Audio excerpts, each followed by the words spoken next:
দুঃখে কলজরা ফাটতে যায়। আগে কি সুন্দর হালুতে রুটি খাইতাম, এই দেশ দিয়ে আইসি বিদেশে রুটি কেউ খাওয়ায় না, কয় না একটু রুটি খায় একটা, এই কপাল না। কি করবো, একটু রুটির জন্যে কলজরা ফাটতে যায়, কেউ রুটি একটা খাওয়ায় না বাবু।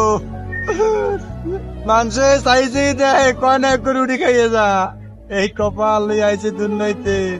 আরে রুটি, এই সবাই বেড়াতে রাত গেছে কাল গো, কত রুটি খাইতে খাইতে এই বেরি ওই বেরি গেল রুটি খাইতাম, একটু রুটি কেউ খাওয়ায় না, দুঃখে কলজরা ফাটতে যায়। মাঠে কইলাম মাগো রুটি বানাইছো, আগে বাবু বানাইছি তো, কিন্তু খাইবে কেটা, তুই তো দেশে নাই। অন্য কলজরা ফাটতে গেছে, আর রাত্রি নামাজ পড়ছি, কেউ ডাকতে কয় না একটু রুটি খাইয়ে যা বাবা। দুঃখ লাগে, আল্লাহ তুমি মাফ করে দাও, সকালে সকালে দেশে লই যাও আল্লাহ, হ্যাঁ আর ভালো লাগে না।